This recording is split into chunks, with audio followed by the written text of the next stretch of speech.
Agora no Dia das Crianças eu postei um post com essa fotinho aqui e falei um pouquinho sobre como as crenças que a gente vai desenvolvendo quando a gente é criança podem afetar a nossa vida até hoje.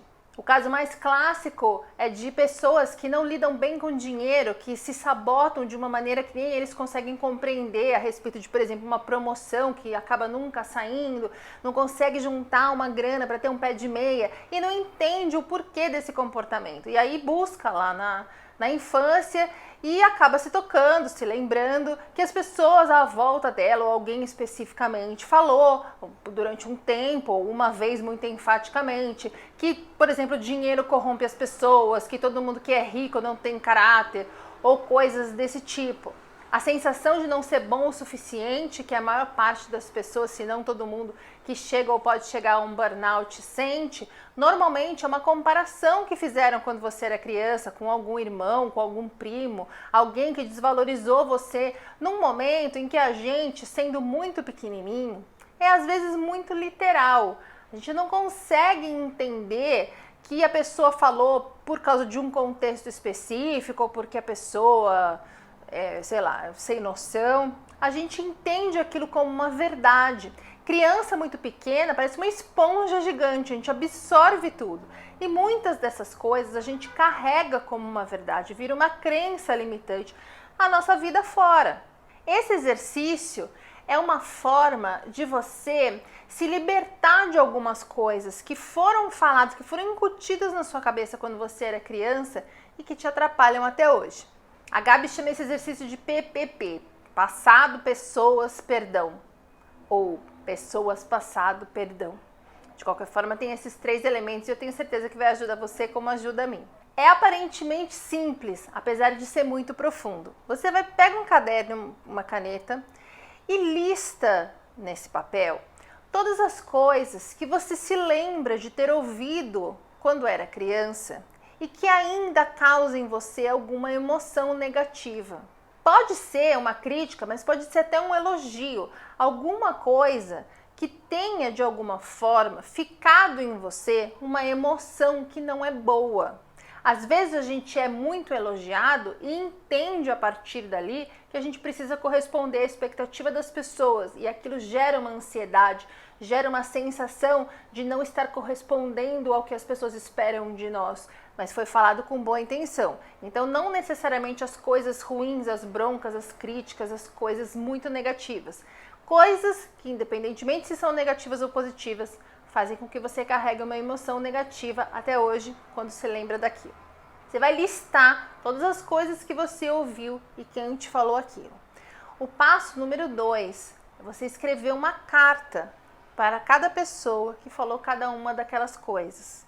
E por isso é muito importante que você faça esse exercício numa hora que você não vá ser interrompido, coloca o celular no mudo, num lugar que você esteja de preferência sozinho, para que você possa se dedicar a isso com calma. Você vai escrever uma carta para cada uma dessas pessoas, falando o que vier à sua cabeça a respeito daquilo. E essa carta não vai ser enviada. Ninguém vai ler essa carta além de você. Não é para mostrar para ninguém. Isso significa que você pode dar uma desopilada de fígado aí nessa carta. Tá com raiva da pessoa, quer falar um monte? Fala um monte. Fala o que você precisar falar para essa pessoa. Como aquilo te afetou, em que momento foi falado, enfim, o que vier à sua cabeça a esse respeito.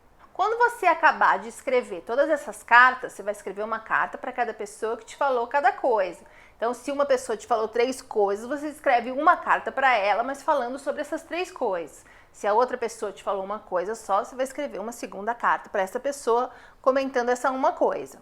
Quando você acabar de escrever as cartas, você vai categorizar essas pessoas em 2 grupos. Você vai colocar as pessoas que você acha que pertencem ao grupo de quem falou por ignorância àquela coisa para você.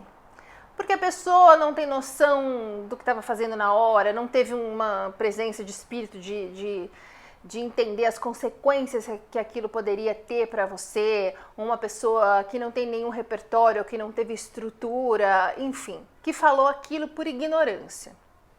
E um segundo grupo de pessoas que falaram aquilo por amor, mas sem ter as ferramentas corretas. Falaram aquilo por amor, mas sem ter uma noção. Entra aí, por exemplo, muitas mães que tratam os filhos de uma maneira muito dura, mas por um motivo de amor. Alguma mãe ou algum pai, por exemplo, que exige muito do filho, cobra muito duramente do filho, mas porque esse pai ou essa mãe entendem que se não for feito dessa forma, essa criança pode não se dar muito bem, essa criança pode não crescer dentro de todo o seu potencial, enfim. Essa mãe ou esse pai talvez estejam motivando essa criança, mas de uma forma que, sem que eles percebam, causa mais dano do que benefício. Então é uma coisa que foi falada por amor, mas sem ter a ferramenta, sem ter a noção do que poderia acontecer.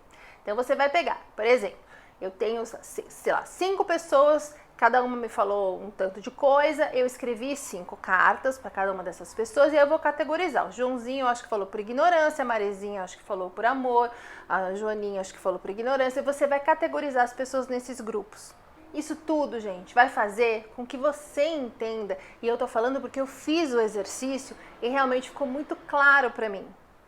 Vai fazer com que você entenda em que cenário essas coisas foram faladas para você.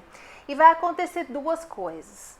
A primeira coisa é que vai ser fácil para você, ou pelo menos menos difícil do que você imagina, você perdoar essas pessoas que falaram essas coisas.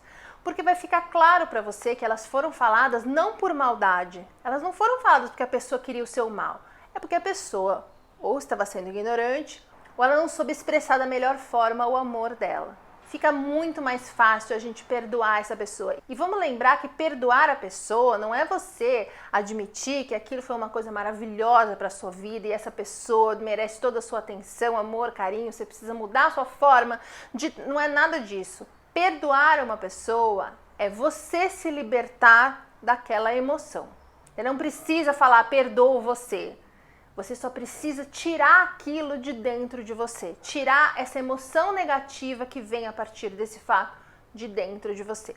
E a segunda coisa que vai acontecer é que vai ficar muito claro para você que aquelas coisas que foram faladas não têm muito sentido hoje em dia. São coisas que a gente acreditou naquela hora em que a gente era pequeno, em que a gente tinha uma percepção diferente das coisas e que a gente vem carregando sem perceber, como se fosse uma verdade absoluta. Começa a ficar mais claro o que é seu e o que é dos outros. Você vai entender muita coisa que você assumiu para você, por exemplo, essa sensação de não ser bom o suficiente. Você vem há muitos anos acreditando que você não é bom o suficiente. E fazendo esse exercício vai ficar claro, não tem nada a ver com você. Tem a ver com a pessoa querendo que você melhorasse, tem a ver com a pessoa comparando você por algum motivo, a pessoa querendo motivar você de uma forma torta, uma pessoa que estava incomodada com alguma coisa, um problema dela. As coisas começam a ficar mais claras quando a gente começa a escrever essas cartas, colocar para fora o que está dentro da gente a esse respeito e categorizar essas pessoas de acordo com o motivo que levou com que elas falassem aquilo para nós. A gente vai mexendo num armário que está trancadinho ali, que a gente faz a vida inteira, não quis olhar para aquilo. Tem um monstrinho ali que alguém falou, não abre essa porta que sai um monstrinho. A gente nunca abriu essa porta. Agora a gente vai abrir a porta e vai descobrir que o monstrinho é um filhotinho. E a gente vai parar de ter medo dessas coisas. E o ideal é que depois você leve as suas conclusões dessas cartas, ou mesmo as cartas, se você se sentir à vontade, para a sua sessão de terapia. É bom você falar o máximo que você puder a aquele respeito e deixar esses assuntos zerados. Você vai sentindo no seu dia a dia que você está se libertando de algumas coisas, que algumas coisas que eram pesadas antes vão ficando mais leves, que a sua forma de enxergar o que falam para você vai ficando diferente. É um exercício que ajuda a gente a amadurecer. E a recuperação de um burnout tem muito a ver com amadurecer. Tem muito a ver com a gente mudar a nossa forma de lidar com a vida de uma maneira geral, com as pessoas, com o que a gente ouve, com o que a gente conclui, com o que acontece. Que às vezes a gente tem uma ideia errada de que as pessoas que são felizes não têm problemas. Problemas todos temos. O que faz a diferença entre a gente estressar ou ver a vida com leveza é a forma que a gente aprende a lidar com as coisas. E eu acho que esse é um passo muito importante nesse seu caminho, como está sendo no meu, de deixar de estressar com tudo e passar a entender as coisas de uma forma mais adulta. Faz e me conta.